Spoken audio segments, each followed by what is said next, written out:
Hello and welcome to this online lesson on the development of the head and neck. So we are looking at embryology, which is intended to explain some of the normal anatomy that you find in the head and neck area, and along with it the basis for some abnormalities that you may encounter, like the cyst that you see here and some skeletal abnormalities demonstrated here.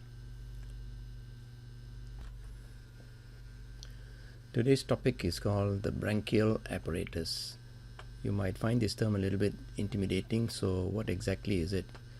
Branchial means gills, and apparatus of course is like a breathing apparatus here, as found in fish.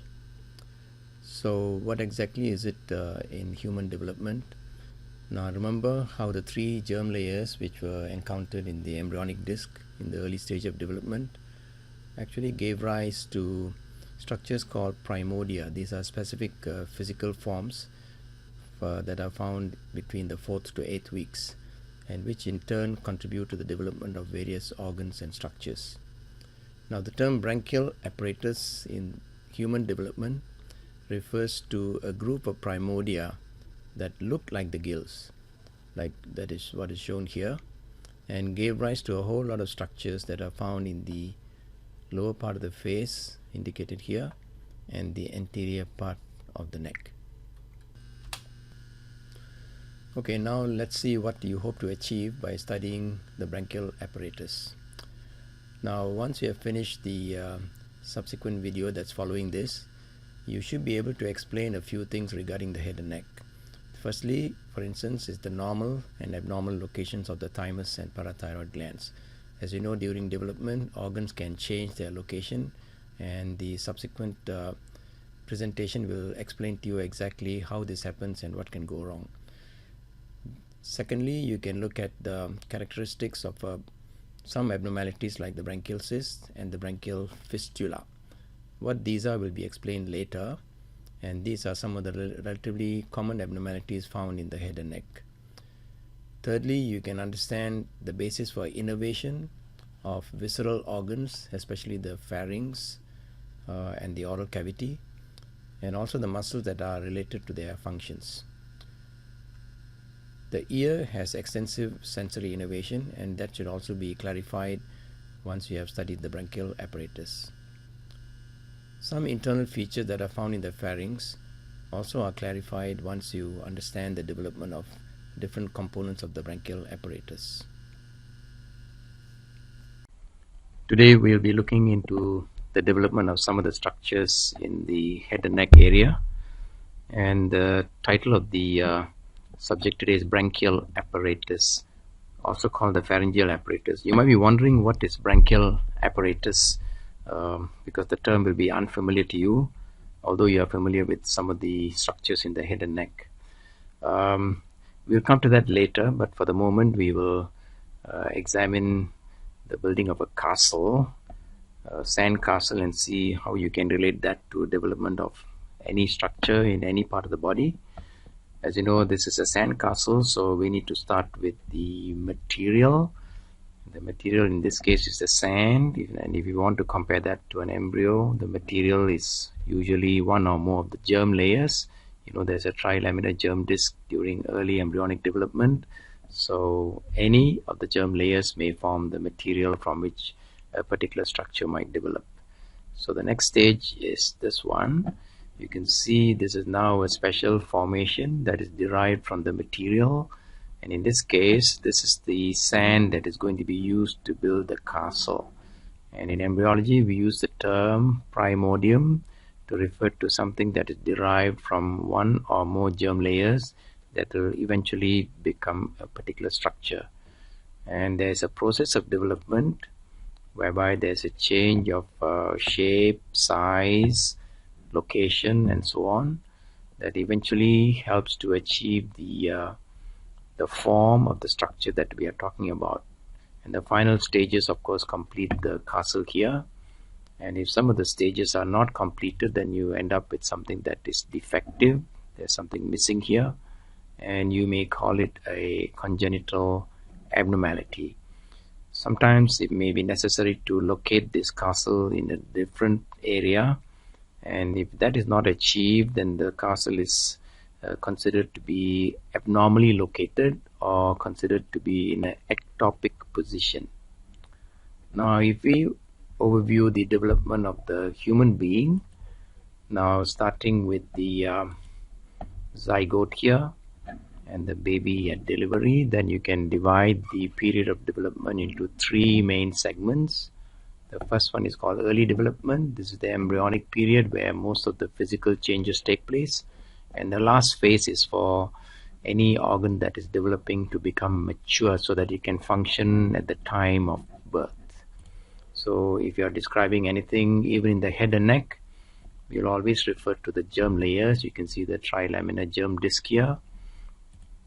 And of course, from the trilaminar germ disc, we will reach the stage of early embryo that does not quite look human yet, like the one that is shown here, but it will contain some of the simple shapes, or again primordia, that have developed from the germ layers, one or more germ layers.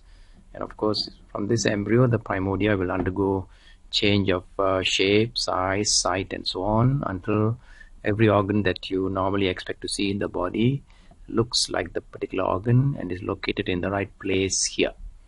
After this, of course, there's further changes that allow every particular organ to mature to a state of adequate function at the time of birth. So if we take the example of a heart, here's a heart that is actually matured enough to function in this embryo. It looks like a heart, but of course it originated from something, a shape that looked simpler, thereby being called the primordium of the heart, and this in turn developed from the middle germ layer called the mesoderm. So in summary, if you are talking about development of any particular structure in the neck, organ or structure, you have to start with the germ layer, which then gives rise to a primordium. You will consider what are the changes that the primordium underwent in terms of shape, size, sight, and of course differentiation to form the organ that is adapted for function. And normally the functional ability is optimal when it is undergone maturity during the last phase of embryonic development. So again, now what is this branchial apparatus? When the term branchial means to do with the gills. Gills, as you know, are the organs for respiration found in fish. And this is also known as the pharyngeal apparatus, and we already know that the pharynx is located in the head and neck, and it is the topmost or cranial-most part of the GI tract. So let's see what the branchial apparatus means in the fish. For a start, this is a shark with the mouth open, and you can now see there's one gill here, another gill here, and because of the shape, each one is called a gill arch or branchial arch. Between them, there are openings that allow the water that is taken in from through the mouth to pass out again, while it is oxygenating the blood vessels that are found in the gill arch. We don't have this, so again, why do we use the term branchial apparatus? We'll figure that out in a while. I think you would have already guessed that branchial apparatus is not germ layer, it is not any of the organs, so it must be relating to primordia. So please remember that branchial apparatus refers to primordia. Now if we look at this shark again with the mouth open, notice water gets in here, and when the mouth closes, water exits here. Thereby oxygenation happens in these gills here. You can call them gill arches if you like. And if you open the lower part of this shark here, you can see the interior of the pharynx, and you can see on each side there are these gill slits. Okay, now this collectively in the fish is the branchial or breathing or gill apparatus. We don't actually have it, but we had something that looked like it in a particular stage of development. And of course in the fish, each of the gill arches carries a rich blood supply that allows oxygenation to take place when the water that comes into the mouth exits through the gills here, passing alongside the arches. So if we look at this one, now the fish has got gills here, So how does that translate into the branchial apparatus, which are primodia that gives rise to certain structures in the head and neck? Just watch where the gills should be located if they persisted in us instead of developing into specific structures in the head and neck. Notice if there was no development from the gills, they'll be found somewhere in this part of the neck, encroaching onto the lower part of the head. That means they are in the anterior triangle of the neck, in the lower part of the face. Okay, just for you to visualize what kind of structures we may be referring to as having been derived from the branchial apparatus. You'll find them in this area of the neck and in the lower part of the head.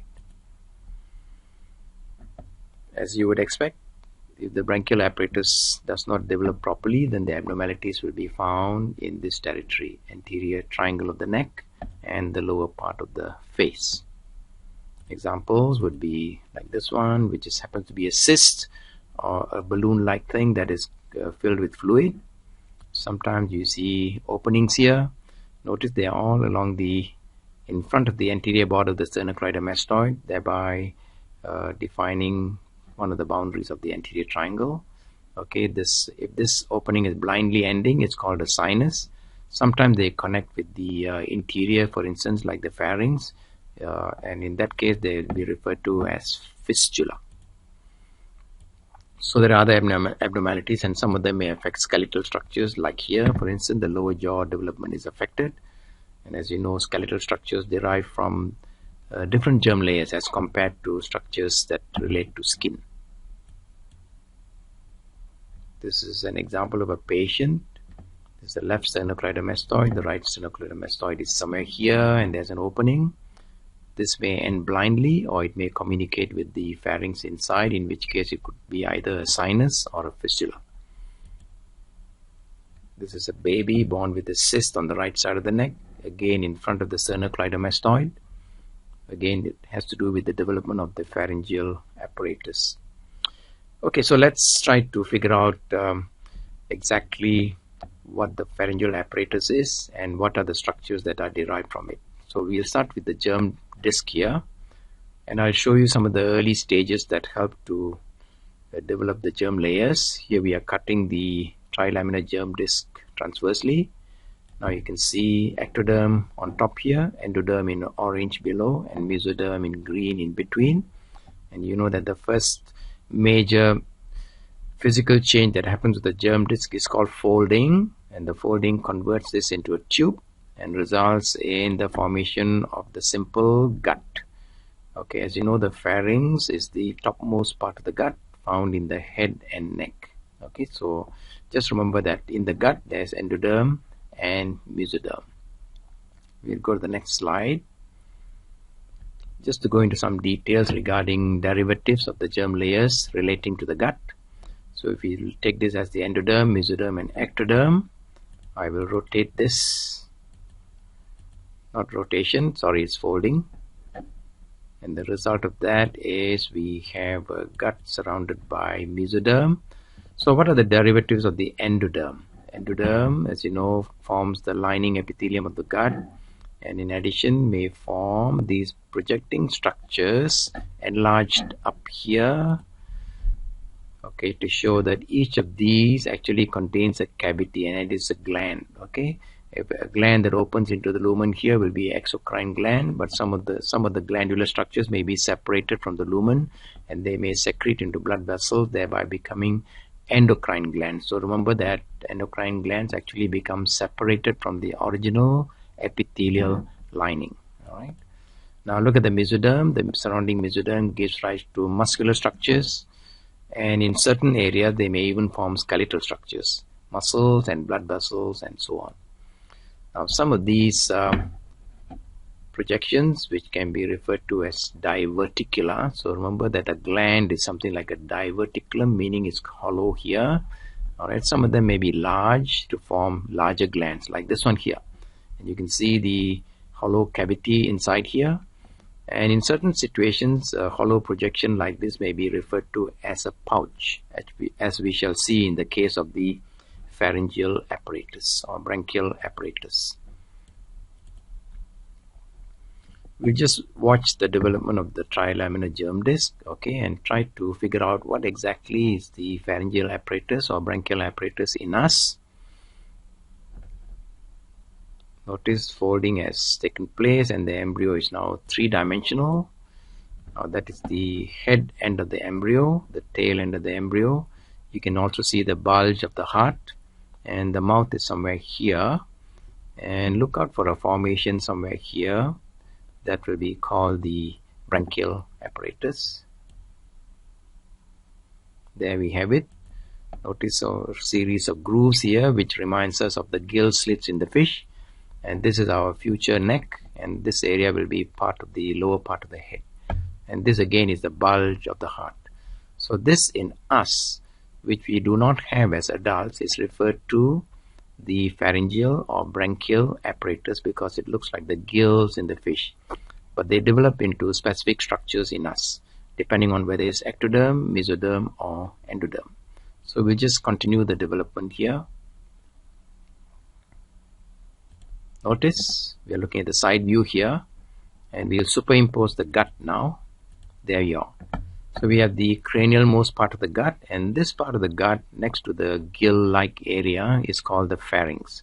Now you know why this entire collection of structures or apparatus is called the pharyngeal apparatus. So we can call this branchial apparatus or pharyngeal apparatus, same meaning. And after that we go on to the more caudal part of the gut, the midgut and the hindgut and so on, which we have done before. And there are of course boundaries like this one here. This is the formation that is going to become the trachea, bronchi and lung. So you can guess that the term by which we refer to this is primordium of the lung or lung diverticulum.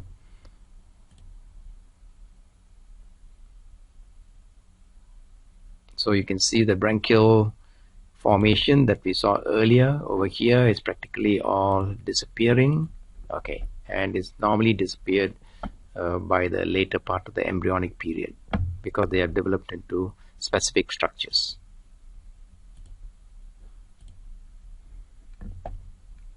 So let's look at the branchial apparatus in detail, again taking an embryo in the early embryonic period, that's about 3 to 4 weeks onwards. Alright, this is the head end, that's the developing heart, and that's the tail end of the embryo. This side is referred to as dorsal, and this side of the embryo is referred to as ventral. Okay, please remember that. And this is cranial, that is caudal. So we are removing the dorsal part of the embryo in the head and neck area to reveal the inside and identify some details that are relevant to the branchial apparatus. So once again observe the gill slit like things. Okay, so that's taken off, and from the colors you can tell that this is endoderm, the green is mesoderm, and the red structures are the arterial components within each mesodermal formation, and outside is the ectoderm, which has got grooves.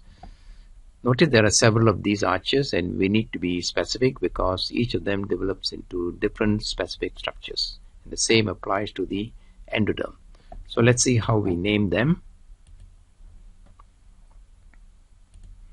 Now you can see the continuity of the pharynx with the rest of the gut, okay, that's the yolk stalk and so on. We remove the components, ectoderm, mesoderm and endoderm. And we'll start naming the derivatives one by one. So now you can see that each of the germ layers, ectoderm, mesoderm and endoderm, actually has given rise to specific shapes. Now these are solid curved shapes, isn't it, from the mesoderm, and from the endoderm you can see hollow projections like we saw in the gut earlier that formed glands, okay. And on the ectoderm, if we look at it from the outside, there are a whole series of grooves, okay. So let's see how they are named.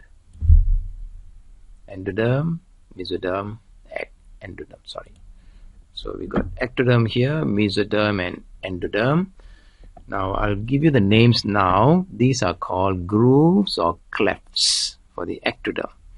So equals primordia derived from ectoderm.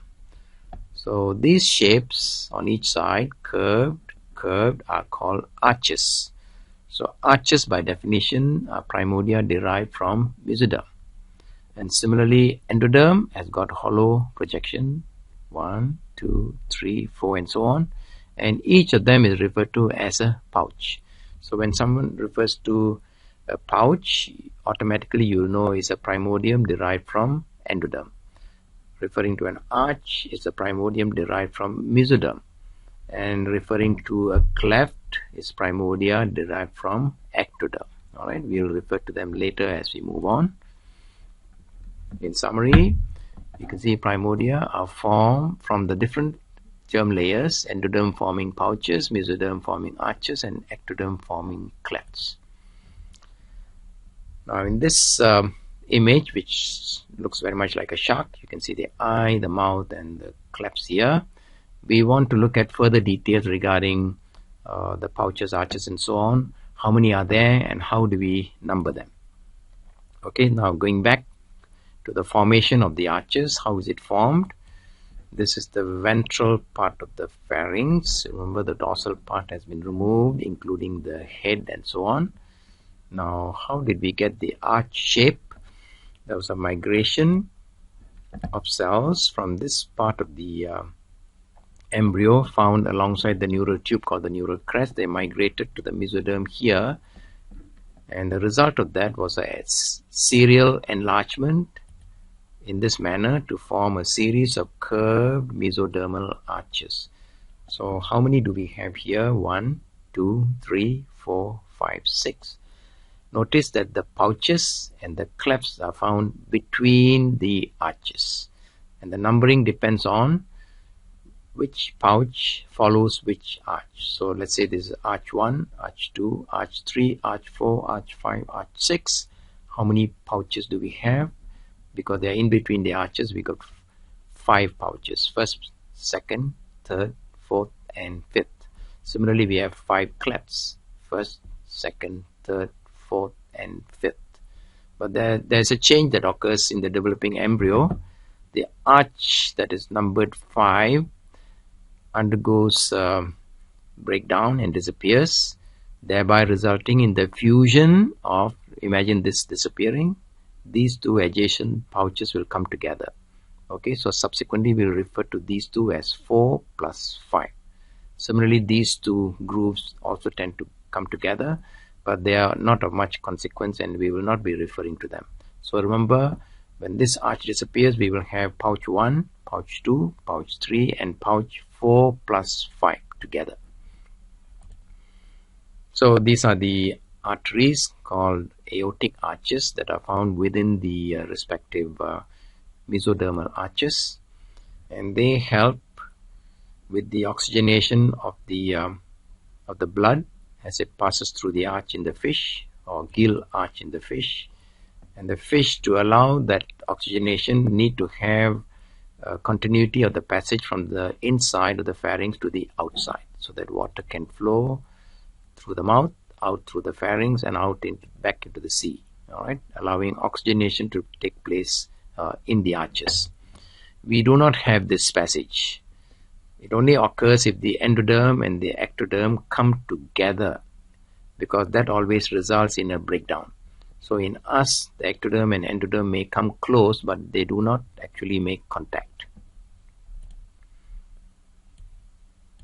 Now, there's another detail that is relevant to understanding the development of structures in the head and neck from the pharyngeal apparatus. And that is, you can assume, it's a human embryo with arch number 1, 2, 3, 4, 5, and 6 here.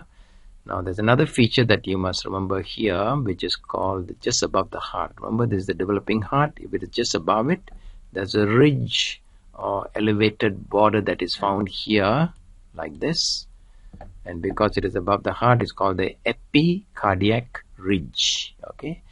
So now, before going into details of development, please remember we had 6 arches, of which number 5 disappears, allowing pouches number 4 and 5 to come together, and also these last two grooves to come together.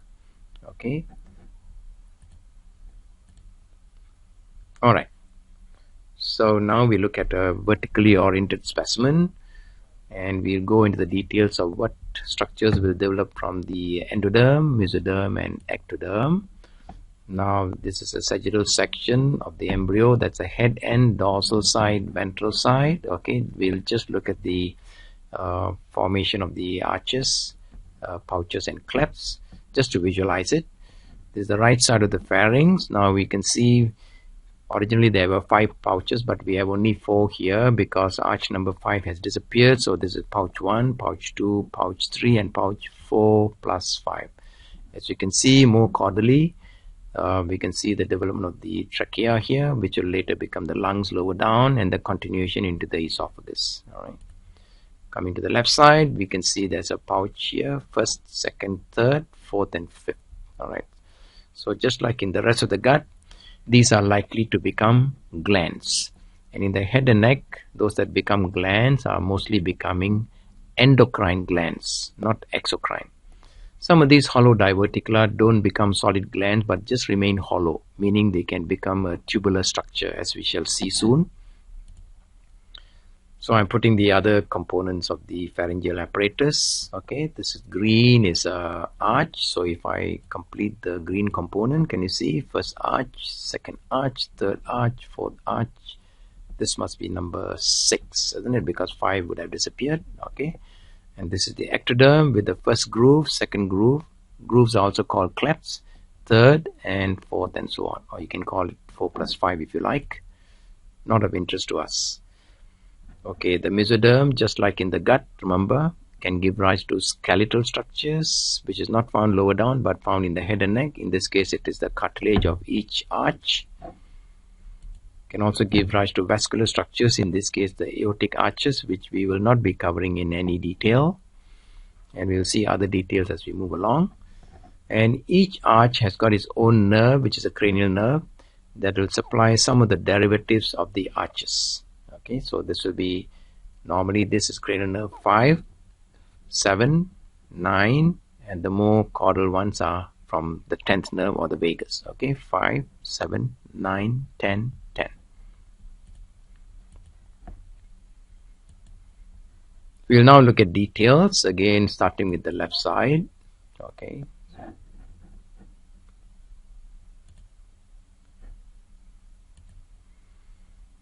So we are removing the left side of the pharynx here, looking at the right side. So what can happen to the pouches? So pouches are primodia, as you know, which can either remain as a tube or which may give rise to solid glandular structures. Okay. Remember the process of development.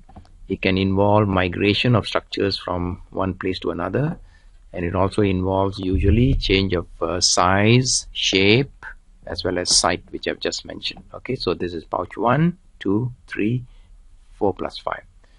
You might have remembered from the earlier pictures that each pouch on the outside can be seen to have a more dorsal and a more ventral part.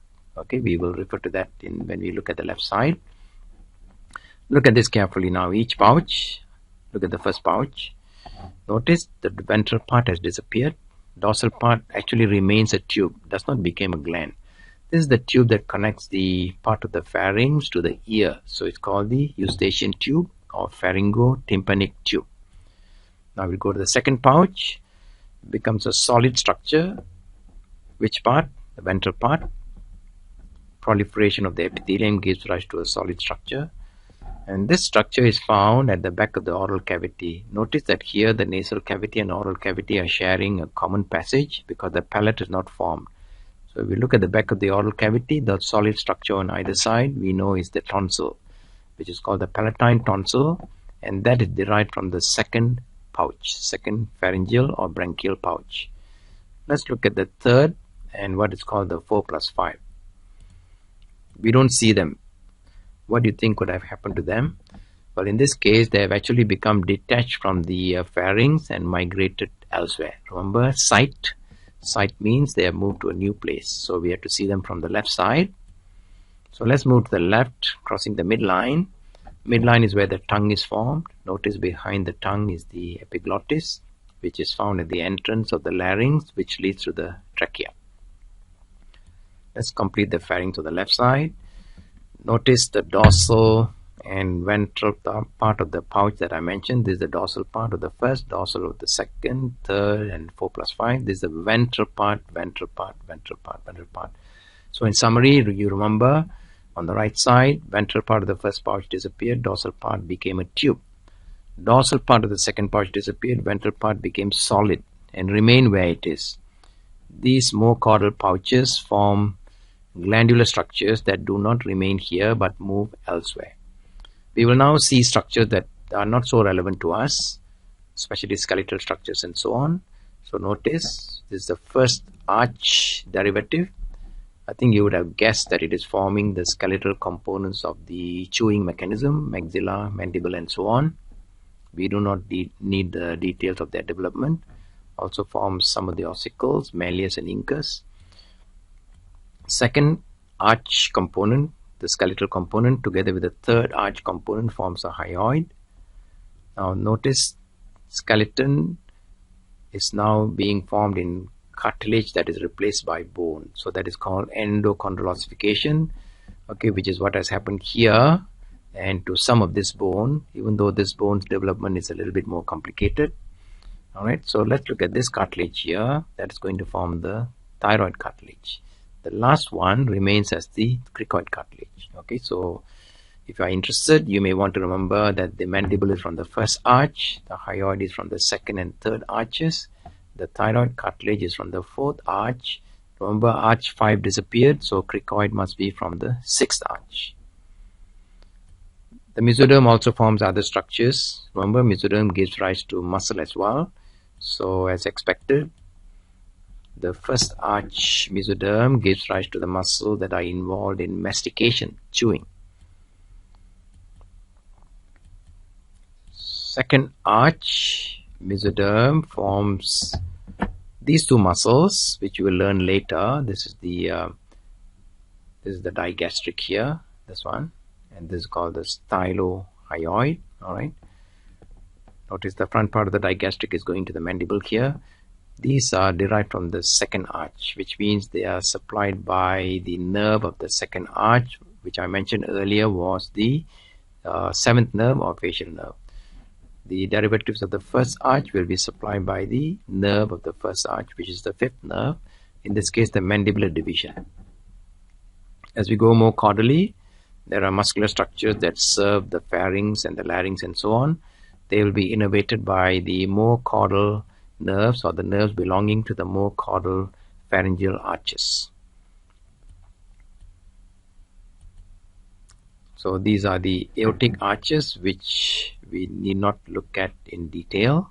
Some of these will disappear and some remain. And there's an organ that develops here in the midline, which you would have already studied, the thyroid gland. It is important to fully understand the development of the pouches here, because they migrate and become associated with the thyroid gland. So you see the thyroid gland here, that's where the origin of the thyroid was, which is not relevant to this particular topic of branchial apparatus, is from a different source. Now, what you just saw, I'll repeat that. Notice the dorsal part of the first pouch elongates and reaches the area of the ear, and the dilated end here forms the middle ear cavity. Alright, so this part is the eustachian tube. This is the middle ear cavity. Watch the second pouch now. The dorsal part disappears. Ventral part becomes solid to form the palatine tonsil. And I'm just indicating the lymphoid follicles here, just to remind you, it's a lymphoid organ. Let's now go down to the third pouch. Notice there's a dorsal and ventral part you need to account for. They're given different colors, and you would have immediately noticed that this whole thing is moving away from the pharynx. Dorsal part indicated in blue is going to become parathyroid. Ventral part is going to become thymus. Now carefully observe what happens as I continue. It's migrating towards the caudal part of the embryo and also more towards the ventral side of the embryo. This is dorsal, this is ventral, cranial, caudal. Alright, let's continue the development. And notice as they migrate, the two become separated. As you can see here, they are separated. Okay. because the thymus will have to migrate into the superior mediastinum, while the parathyroid needs to be left behind on the thyroid gland. In this case, this parathyroid that is developed from the third pouch is left behind the lower part of the thyroid gland. So it is called the inferior parathyroid. Some people call it parathyroid 3, referring to its origin from the third pouch. Notice what will happen if the two did not separate. The gland can be dragged into the superior mediastinum. Now let's look at the last pouch, which is 4 plus 5. Again, the dorsal part is going to become a parathyroid. The ventral part, indicated in yellow, refers to the parafollicular cells. So they also migrate in a ventral and somewhat caudal direction, like that. And the cells here become distributed throughout the thyroid as the parafollicular cells, which participate in thyroid regulation of calcium levels. Okay, so this parathyroid becomes the superior parathyroid gland, although it is from the most caudal pharyngeal pouch. Okay, so please note that this is called therefore parathyroid 4. This is parathyroid 3. Okay, superior is 4, inferior is 3. Now you look at some nerves. So as we mentioned earlier, this is the 5th nerve, this is the 7th nerve, this is the 9th nerve, and these are branches from the 10th nerve. So you can imagine that the muscles of mastication must be innervated by the 5th nerve. Okay, this nerve looks curved because a lot of this nerve has followed the muscles that originated from the second arch onto the face, meaning the mesoderm of the second arch is going to give rise to facial muscles. So the nerve is following the muscles to supply them. So this is the 9th nerve supplying the pharynx, some parts of the pharynx, both motor and sensory, and same with the vagus, which supplies both pharynx and larynx. Now we come to the outside, and on the outside what you can notice is derivatives of the ectoderm. So the ectodermal derivatives, the primordia, are called the clefts. So behind the first arch, which formed the mandible and so on, we have got the first cleft, after that second cleft, third cleft, and so on. We don't need to know too much about the more caudal ones, but remember this ridge which I mentioned earlier that is found above the heart. This is called the epicardiac ridge because it is involved in the formation of the smooth external contour of the neck, which we will refer to in a little while. So let's look at the first cleft or first groove. Ventral part disappears first. You can see the dorsal part, I think you would have already guessed, probably becomes part of the external ear. It's called the external acoustic meatus. And on either side of it, from the first and second arches, we have a series of primordia. You need not know the details that form the external ear. Now watch the bulge. This bulge is caused by the second arch. Behind the bulge is a second cleft. And remember the epicardiac ridge. How does the neck become smooth in us? The second arch actually grows over the more caudal arches to fuse with the epicardiac ridge. And looking at the side of the neck, you would have already guessed that this boundary more or less corresponds to the location of the sternocleidomastoid. Okay, so I'll show the development of the second arch. Can you see overgrowing? Is overgrowing the more caudal arches to reach the epicardiac ridge and fuse with it. Notice if the fusion is not complete, you are left with a hole here, and that hole of course is found in front of the anterior border of the sternocleidomastoid, okay, which is what I refer to as being called as a sinus or sometimes a fistula, because this hole, if I now go backwards, will lead to the second cleft, and the second cleft is lying opposite the second pouch, and the second pouch, you know, is a tonsil. So very often if the opening in the neck is connected to the pharynx, it usually occurs in the region of the tonsil. So let's complete the development.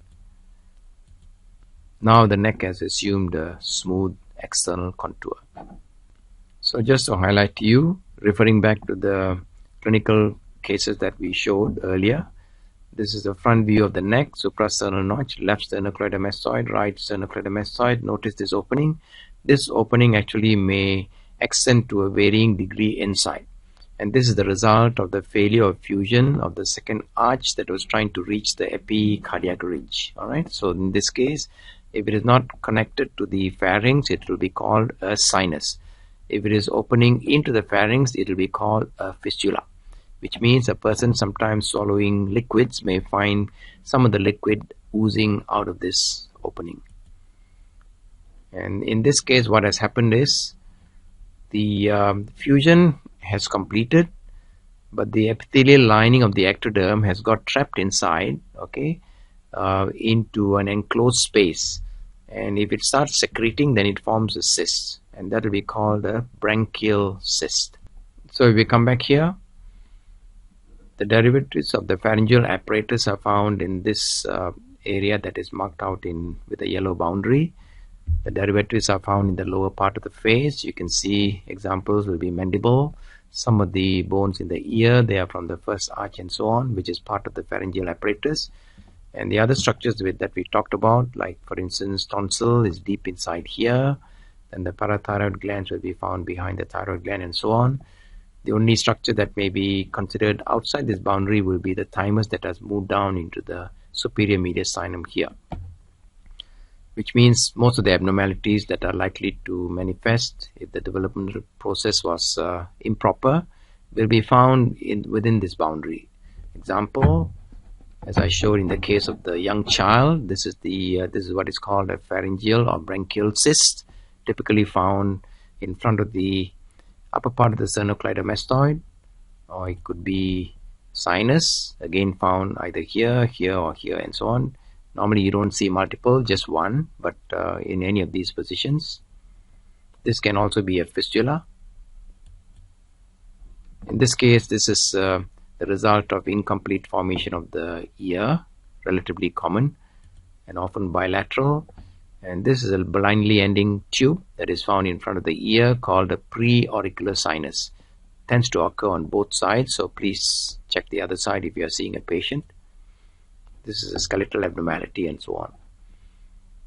Other abnormalities shown here are not from the branchial apparatus but from the thyroid gland, like this one shown here is a cyst and so on, which will be the subject of a different lecture.